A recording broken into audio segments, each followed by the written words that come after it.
Hey Munchkin, you ready for story time? Yeah?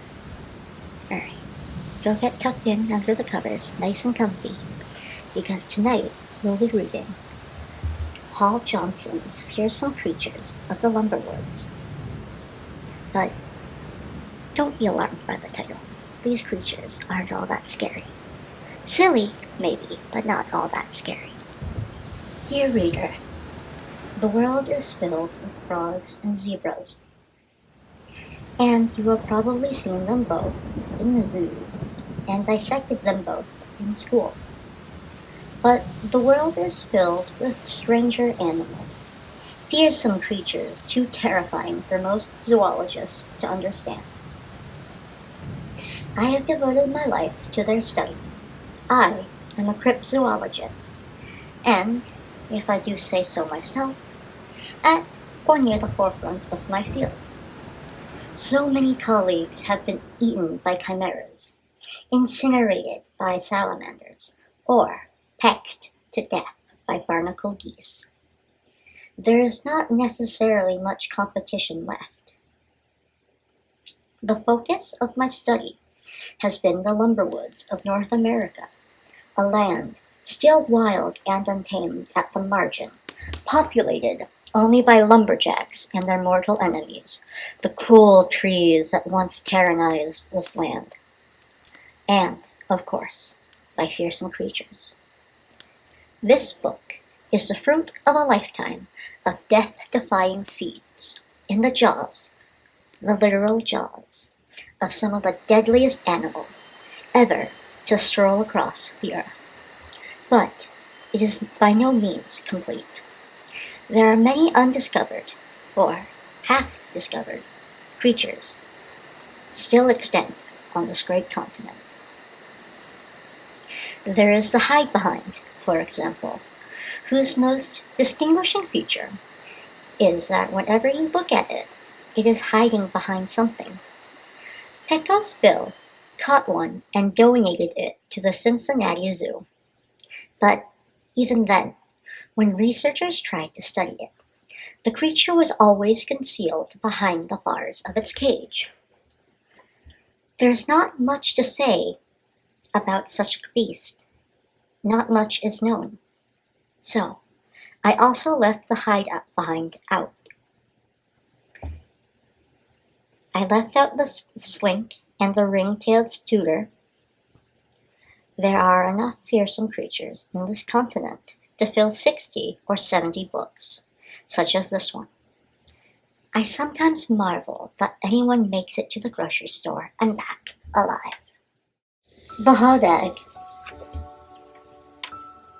While he lived, Paul Bunyan served as the master of the Michigan Lumberwoods. Since his death, its only master has been the Hodag. 3,000 pounds of pure carnivorous appetite. The Hodag most resembles a bull-horned rhinoceros with a spiny back. There are larger creatures in North America, and there are faster creatures in North America. But there is nothing that can challenge a Hodag. I almost owned a Hodag, or a part of a Hodag, more or less. A smooth talker named Wellborn T. Herder had a plan to capture and exhibit the Hodag as part of a traveling amusement show. And he sought me out as a potential investor. I will invest in your scheme, I told him, if you can answer 3 simple questions about Brown's pseudodoxia. I don't know what that is, said Herder. So I threw him out the door. But he did eventually find a backer, a mantis wrangler named Constantine Fosco. And the 2 conspirators twirled their mustachios and discussed their plans.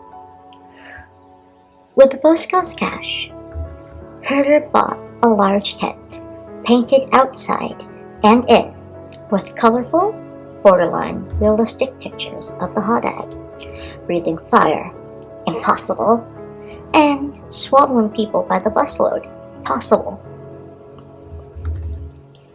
The tent fit in the back of a large truck they would take turns driving.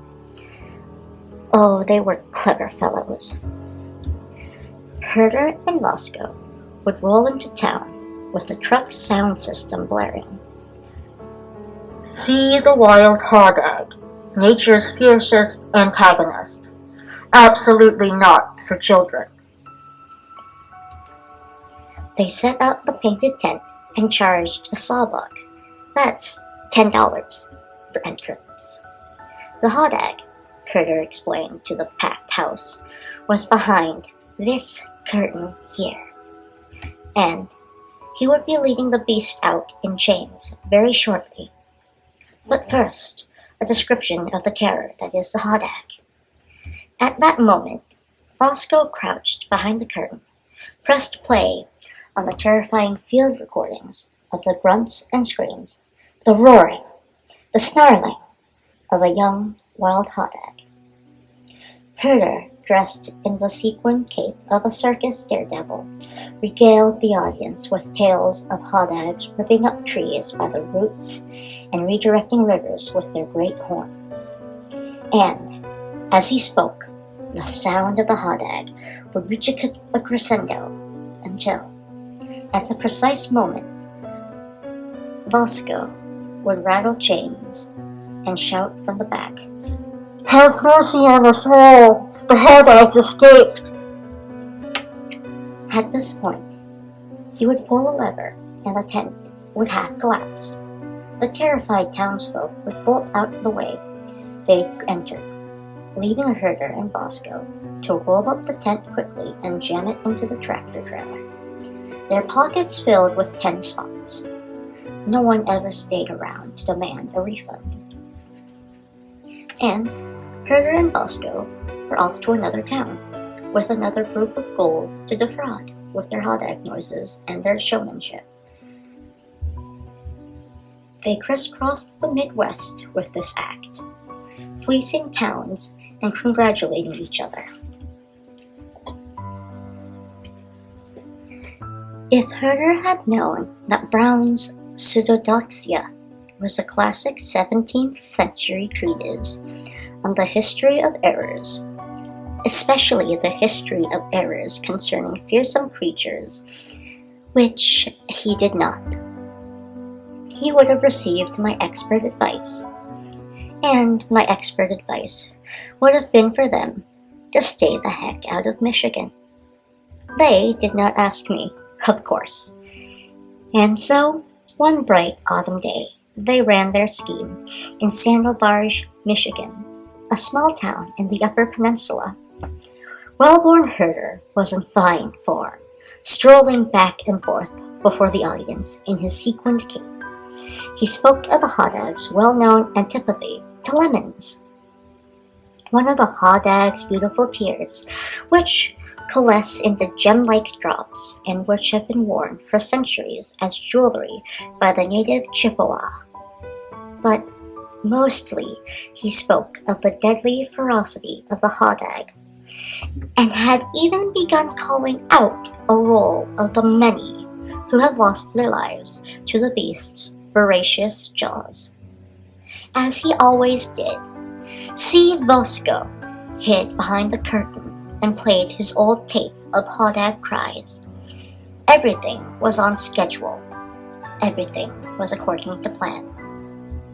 Herder had the crowd on the edge of their seats with his blood-curdling chales, when suddenly there was a great crashing noise from the back and a cry from Vasco. A cry of pure terror, cut short. Part of the tent collapsed. This is not the right time at all, thought Herder. But he decided to play along. "Flee! Flee the Hodag!" he cried, his face a study in feigned terror.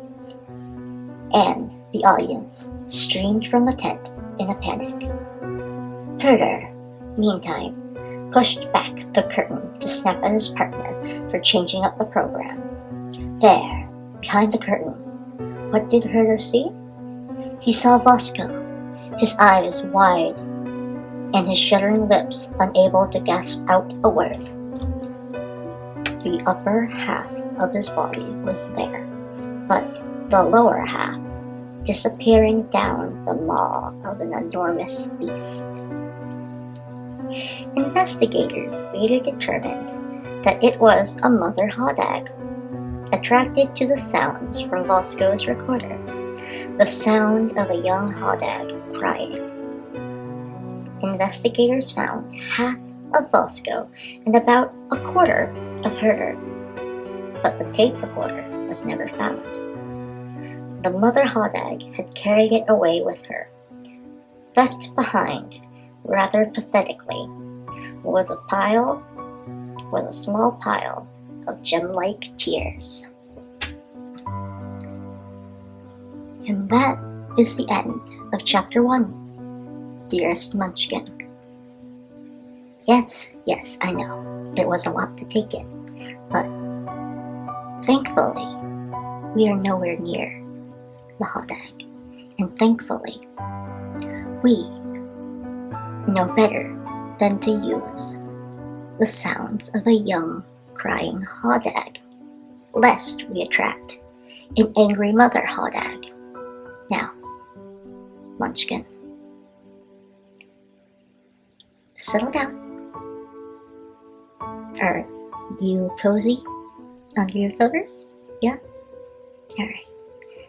Good night, sweet dreams, and see you next time.